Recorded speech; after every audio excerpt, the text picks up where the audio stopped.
అయ్యో వచ్చిల్లా అండి, మీకు నేనేం చెప్పినా పొద్దున్నే గుడికి వెళ్దామని చెప్పినా కదా, అయినా మళ్ళీ తాగడానికి వెళ్ళిల్లా.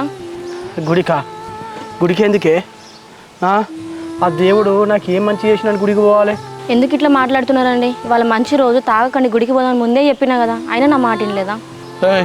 నన్ను ఉర్రియాకే. ఆ డ్రెస్సింగ్ టేబుల్లో పైసలు పెట్టినా, ఫస్ట్ పైసలు తీసుకురాపో నువ్వు. అరే మళ్ళీ పైసలు ఎందుకండి? ఆల్రెడీ ఒక బీర్ తెచ్చుకున్నారు కదా, మళ్ళీ పైసలు దేనికి అడుగుతున్నారు? నన్ను పొద్దునే ఉర్రియాకు. నీకు అన్నీ చెప్పనా? లేకిడి మొక్కం దానా చెప్పించే చక్కగా పోయి పైసలు తీసుకురాపో. అయ్యో దేవుడా.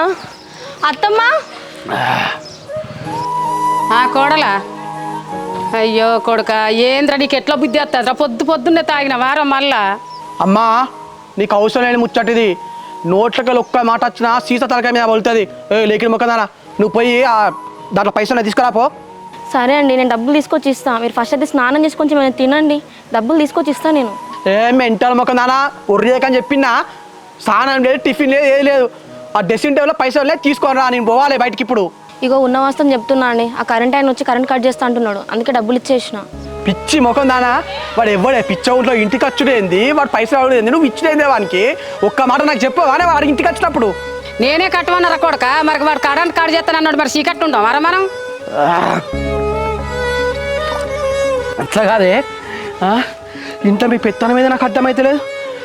లేకిడి ముఖం దానా, నా గురించి నీకు తెలుసు కదా, తెలుసు కూడా వానికి పైసలు ఇస్తే ఇప్పుడు నాకు పైసలు కావాలి, ఎట్లా మరి? ఎక్కడ తీసుకొస్తావు పైసలు? అట్లా కాదండి, ఇప్పుడు పైసలు ఇస్తే మీరు ఏం చేస్తారు? పోయి మళ్ళీ తాగుతారు కదా, ఇప్పుడు తాగడానికే పైసలు అడుగుతున్నారు కదా, మీరు ఉంటే తాగుతారు కదా. లేకిడి మొక్కదానా బాగా మాట్లాడుతాను ఏంది? నీ అయ్య సొమ్ము తాగుతానా, నీ అవ్వ సొమ్ము తాగుతానే, నా పైసలు నీ తాగుతా ఏమైనా చేసుకుంటా, నువ్వు నన్ను అనేదానివైనా అని అలా